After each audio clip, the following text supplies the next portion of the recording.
بسم اللہ الرحمن الرحیم۔ السلام علیکم۔ آخری جنتی کا حال۔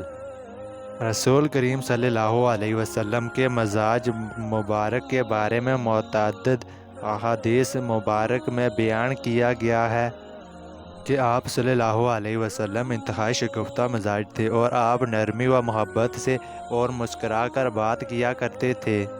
تاہم کئی بار آپ صلی اللہ علیہ وسلم بے اختیار ہنس بھی دیتے، مگر یہ اس وقت ہوتا جب آپ صلی اللہ علیہ وسلم آخرت کے حالات بیان فرما رہے ہوتے تھے۔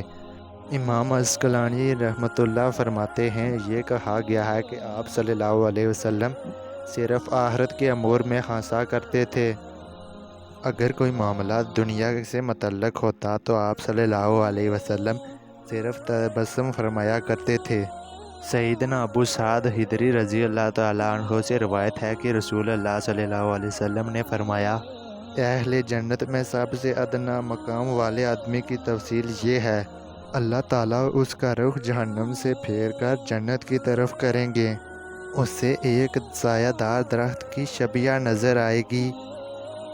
وہ کہے گا، اے میرے رب، مجھے اس درخت تک پہنچا دے تاکہ میں اس کے سائے میں آرام کر سکوں۔ اللہ تعالیٰ فرمائے گا، اگر میں ایسا کر دوں تو مزید کسی چیز کا سوال تو نہیں کرے گا؟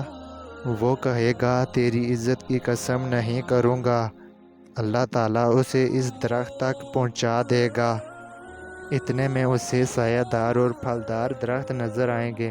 وہ کہے گا، اے میرے رب، مجھے اس درخت تک آگے لے جا تاکہ میں اس کا سایہ حاصل کر سکوں اور اس کا پھل کھا سکوں۔ اللہ تعالیٰ فرمائے گا، اگر میں تیرا یہ مطالبہ بھی پورا کر دوں تو مزید سوال تو نہیں کرے گا؟ وہ کہے گا، تیری عزت کی قسم نہیں کروں گا۔ اللہ تعالیٰ اسے وہاں تک پہنچا دے گا۔ اسے وہاں سے سائے، پھل اور پانی والے درخت کی شبیہ دکھائی دے گی۔ وہ کہے گا، اے میرے رب، مجھے اس درخت تک آگے لے جا تاکہ اس کا سائے میں آرام کر سکوں، اس کا پھل کھا سکوں اور وہاں کا پانی پی سکوں۔ اللہ تعالیٰ فرمائے گا، اگر میں ایسا کروں تو مزید تو کسی چیز کا مطالبہ نہیں کرے گا؟ وہ کہے گا، تیری عزت کی قسم نہیں کروں گا۔ اللہ تعالیٰ اسے اس درخت تک پہنچا دیں گے۔ وہاں اسے جنت کا دروازہ دکھائی دے گا۔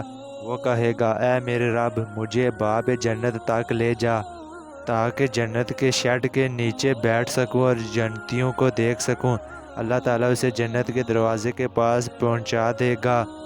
وہ جنت کے لوگوں اور نعمتوں کو دیکھے گا اور کہے گا، اے میرے رب، مجھے جنت میں داخل ہی کر دے۔ اللہ تعالیٰ اسے جنت میں داخل کر دے گا۔ جب وہ جنت میں داخل ہوگا تو پوچھے گا، یہ جگہ میری ہے؟ اللہ تعالیٰ فرمائے گا، تو تمنا کر۔ وہ تمنا کرے گا۔ اللہ تعالیٰ اسے یاد کرائے گا کہ اس قسم کی نعمتوں کی آرزویں کرتا جا جہاں تک کہ اس کی تمنا کی انتہا ہو جائے گی۔ اللہ تعالیٰ فرمائے گا، تجھے تیری تمنا اور اس کا 10 گنا مزید ملے گا۔ پھر وہ جنت میں اپنے محل میں داخل ہوگا تو آنکھوں چشم حوریں اس کے پاس آ کر کہیں گی، ہر قسم کی تعریف اس اللہ کے لیے ہے جس نے تجھے ہمارے لیے اور ہمیں تیرے لیے زندہ کیا۔ وہ کہے گا، جو کچھ مجھے ملا یہ کسی جنتی کو نہیں دیا گیا۔ اور اہل جہنم میں سب سے کم عذاب والا وہ شخص ہوگا جسے آگ کے 2 جوتے پہنائے جائیں گے اور ان کی حرارت کی وجہ سے اس کا دماغ ابلنا شروع ہو جائے گا۔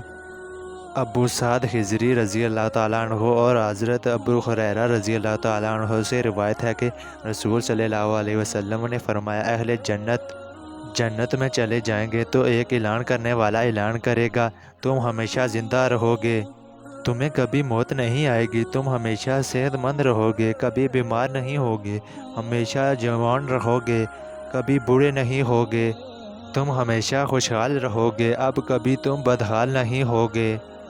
یعنی وہ دائمی نعمت میں ہوگے اور نہ تو انہیں موت کا خوف ہوگا اور نہ ہی مرض اور بڑھاپا کا جو کمزوری کا باعث ہوتا ہے، اور نہ ہی جس نعمت میں وہ ہوں اس کے ختم ہونے کا اندیشہ ہوگا۔